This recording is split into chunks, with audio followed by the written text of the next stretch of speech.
Next, U.S. Attorney Preet Bharara. I'm curious what you're going to say about this one.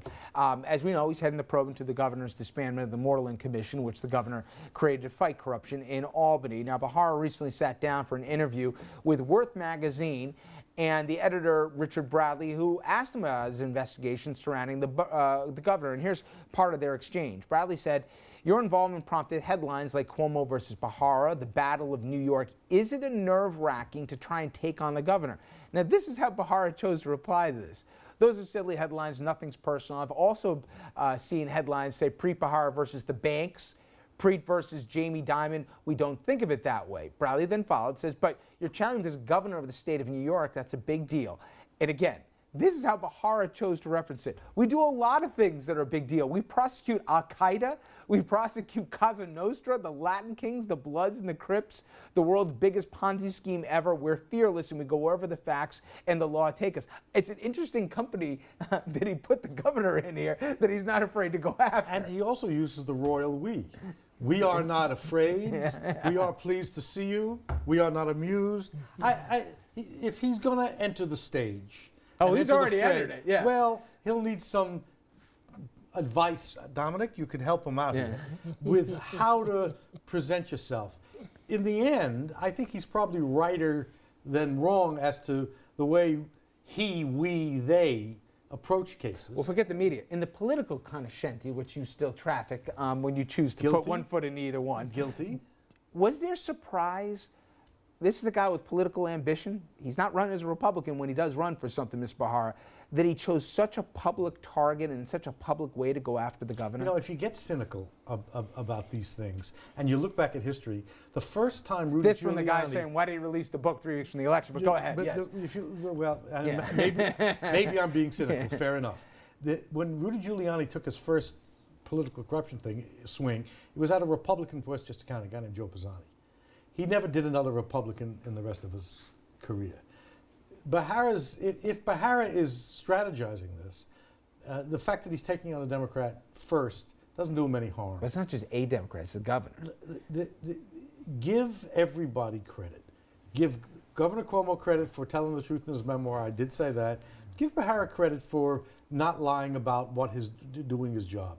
He may try to spin it, polish it, make it look good, present it as a political thing. But in the end, I don't think he's the kind of guy who's going to make stuff up and go after a guy just because I'm not thinking he made it up. That's not my point, Dominic. I'm saying how he chose to do it. Very public, very in your face here, made it clear that it wasn't the office, it was him front and center, okay? He may use the royal we when it's convenient, but everybody knows, and he loves Bharara versus Cuomo. He's in the headlines, right? Gets more attention, let's face it, than Schneiderman, and he's the AG in New York, right? Well, Schneiderman is completely irrelevant. But my point is, that's, you know. No offense. No You're offense. killing me, Don. I got to get to the next one, but what do you think? Okay, well, quickly here, Richard. Maybe they're putting something in the water at the U.S. Attorney's Office for the Southern District, because I've never met not one U.S. Attorney for the Southern District. They all deny future ambition. They all have ambition to either be mayor, governor, U.S. senator, and Mr. Bharara, he's going around, and they have, prosecutors are very interesting. The bigger the fish, the better for them. They will go to war with almost anyone. You're going to have to hold your gunpowder for a second, because Governor Cuomo, his Republican challenger, Rob Astorino, we all know, even though the poll said 20 points, but still, he is still struggling here to get name recognition statewide here. That shows that he's still got a challenge, and we got less than a month to go here. But how he chose to handle the situation yesterday has raised more than a few eyebrows. I'll admit it myself. When I was watching this live on Fios yesterday, I was saying, did he really go there or not? Well, to that end here, in speaking about the Ebola concern, he chose to have a live press conference yesterday where specifically he went into whether or not there was an Ebola scare or not in the county. And he said that a Westchester County hospital is monitoring a patient who might have Ebola. Take a listen for yourself. The person is a Westchester resident. He is at a Westchester hospital.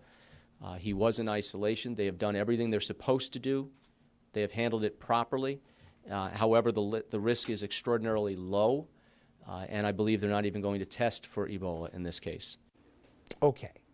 I got to admit, I'm going to reference Phil Reisman over from the Journal News, been a guest here before. He said what I was thinking when I saw it. He said that Astorino, desperately in need of attention, anything to to jumpstart his flagging campaign, and that one way to get attention in real fast is yell fire in a crowded movie theater. And he said he came very close to that moment. I thought the same thing. We all got the alert. There's going to be a live press conference. All of a sudden, get out there. We're waiting for the case of Ebola, right? My wife works in the hospital system. They were getting phone calls from everybody. She's like, we don't have any patients. This person isn't even quarantined. This person isn't, they had symptoms and they're being looked at. I'm not minimizing it, but the ramp up to it made it sound like much more than what it turned out to be. And you gotta be careful with this stuff. Watching it just didn't pass the smell test. Looked like he was, as I think Bill said, getting close. That there was someone being checked for Ebola in a Westchester County hospital, if he was told that, yeah, don't start with the laughing. But already. nobody was in a hospital, Richard. Nobody was being. Wait a they were minute. monitoring somebody. It's different than like All right, quarantining. just keep you laugh and you yell, and we'll have a dialogue. If he was told that, then what he did just snuck in up this side of the line. If he said, "Is there anybody in the Westchester hospital who's being tested for Ebola?" Anybody coughing in Westchester? Yeah. Then it's on the other side of the line. I mean, the campaigns do this. Okay, we're talking about public health, and people are already on edge about this stuff. Richard, you know, newsflash. I'm going to tell the truth here. Yeah. Newsflash. They're politicians. Oh, here we go. They're politicians. Here we go. Newsflash. Here we go. It's almost equivalent to what the district attorney in Dallas did. This man is in the hospital. They had a real case, though. Yeah, they had a real case. The guy ended up dying. Okay, Richard, they had a real case, but you're discussing prosecuting the man while he's fighting for his life. You're doing national television interviews. Fair enough. Why do you think he was doing that? Yeah. It's called raising your profile. Step over whoever you can to move up. I'm not saying that Mr. Astorino did that. You called me cynical, by the way. I'm not concluding that he did that. How did it I'm work just out making a that little I'm the point. voice of reason? You're the voice of reason. When did this happen? I never said that. All right. Go to Facebook and Twitter and answer a question today.